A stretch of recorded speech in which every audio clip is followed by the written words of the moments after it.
Hello everyone, আজকে আমরা real অ্যানালিসিসের একটি অতি গুরুত্বপূর্ণ টপোলজি সম্পর্কে ডিসকাশন করব।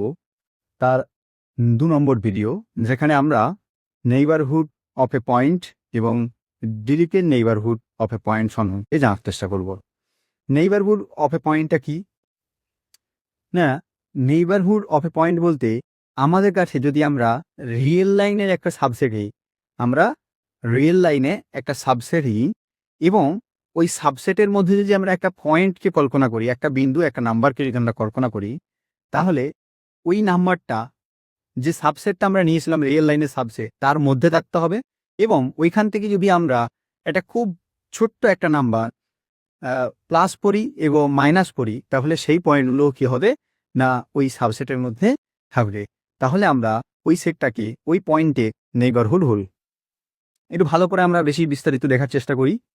না, যদি আমাদের কাছে যদি একটা সেট থাকে 1,2, তাহলে 1,3, তাহলে এর মধ্যে যদি আমরা একটা পয়েন্ট 2কে নিয়ে নিই, তাহলে ও 2 থেকে যদি আমরা একটু অল্প একটা পয়েন্ট 0.1 এবং এই ইন্টারভ্যাল থেকে যদি আমরা 0.12 থেকে আমরা যোগ করি এবং বিয়োগ করি, তাহলে আমরা এটা পাবো 1.9 এবং এটা পাবো 2.1।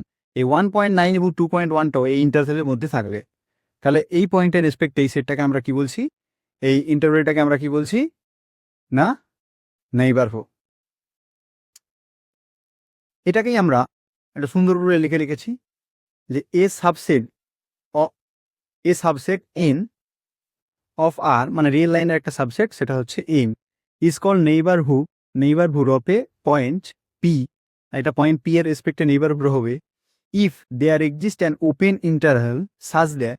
এমনিতে বলা হচ্ছে there exist an open interval.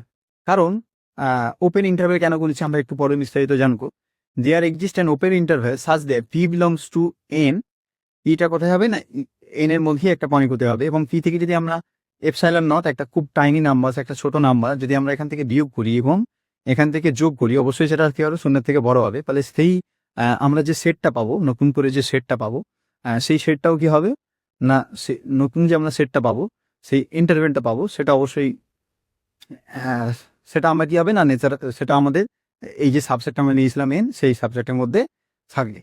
এবার কেউ অনেকে মনে করে ফেলতে পারে যে এখান থেকে পি মাইনাস এপসাইলন করেছি, পি প্লাস এপসাইলন করেছি, এর মানে এখানে শুধুমাত্র দুটো পয়েন্ট, আমরা যে দুটো পয়েন্ট পাচ্ছি, এই যে দুটো পয়েন্ট, এই দুটো পয়েন্টকে আমরা বোঝাচ্ছি। কিন্তু না, এই দুটো পয়েন্ট নয়, এই দুটো পয়েন্ট বলতে 1.9 থেকে 2.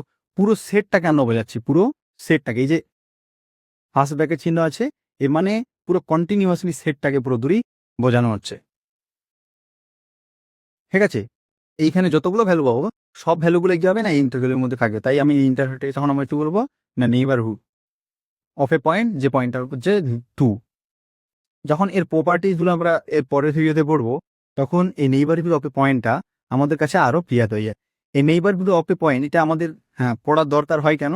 কারণ আমাদের কোনো একটা নাম্বারে আগে পরে কি ঘটনা ঘটছে, এটা যদি আমাদের জানতে হয়, তখন আমাদেরকে নেইবারহুড অফ এ পয়েন্টটা জানার প্রয়োজন পড়ে।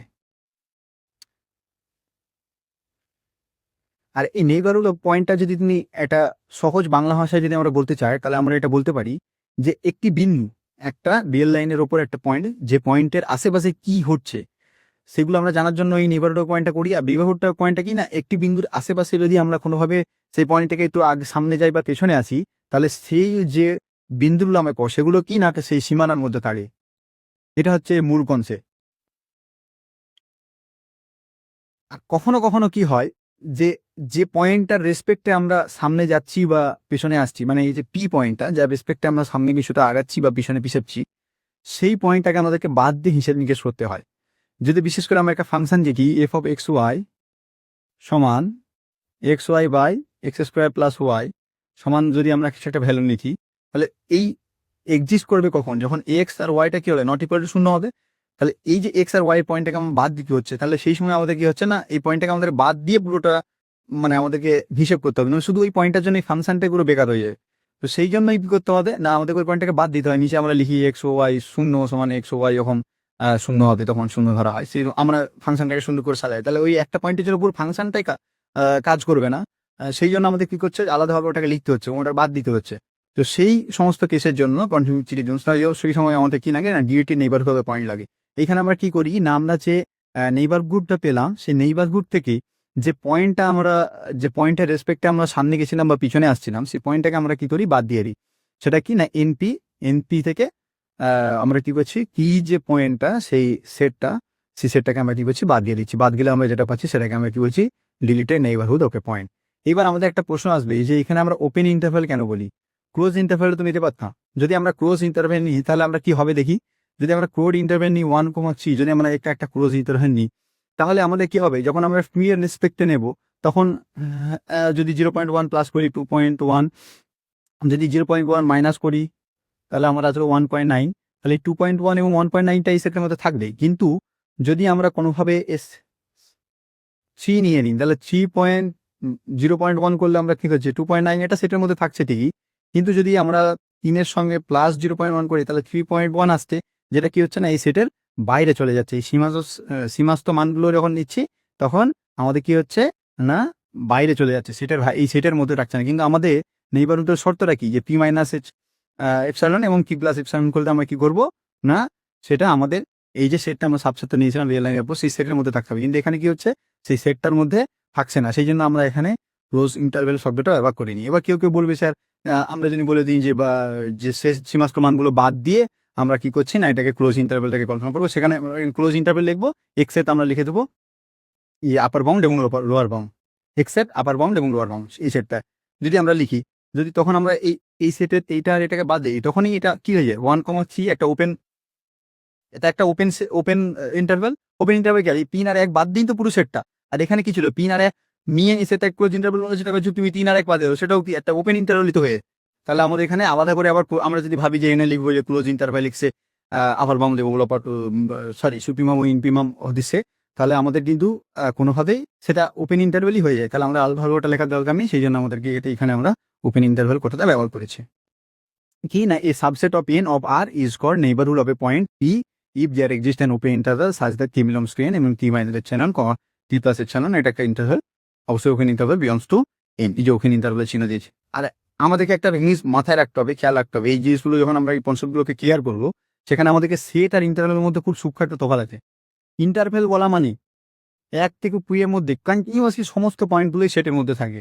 এটাকে যদি আমরা সেটের মধ্যে লিখতে যাই এটাকে সেটের মধ্যে লিখতে পারবো না 1,1.00001, মানে সমস্ত পয়েন্টগুলো সমস্ত একটা রিয়েল লাইনে যতগুলো ভ্যালু হবে 1 থেকে 0 এর মধ্যে সমস্ত ভ্যালুগুলো ফ্যান। কিন্তু যদি আমরা 1,2 বলি এটা একটা সেট, এখানে কিন্তু শুধুমাত্র 1 এবং 2 এই দুটো ভ্যালুই আছে। এখানে কিন্তু 1.001 এগুলো 1.2 এগুলো কিন্তু এই ভ্যালুগুলো এর মধ্যে থাকবে না, শুধুমাত্র দুটো ভ্যালুই আছে। তাহলে ইন্টারভ্যাল এবং সেটের মধ্যে কিন্তু তফাৎ আছে, আমরা এই জিনিসগুলো একটু খেয়াল রাখবো। এই চ্যাপ্টারটা পড়তে গেলে আমাদেরকে এই সূক্ষ্ম পার্থক্যগুলো যদি আমাদের খেয়ালে থাকে তাহলে আমরা মোটামুটি অনেক বেশি এবং সুন্দরভাবে সহজভাবে আমরা এই চ্যাপ্টারটাকে বুঝতে পারব। নেক্সট ভিডিওতে আমরা নেইবারহুড অফ এ পয়েন্ট, নেইবারহুডের কিছু রেজাল্ট পড়ো, যে রেজাল্টগুলো পড়ার ফলে আমাদের ক্ষেত্রে আরও এই কনসেপ্টটা আমাদের ক্ষেত্রে আরও ক্লিয়ার হয়ে যাবে। Thank you.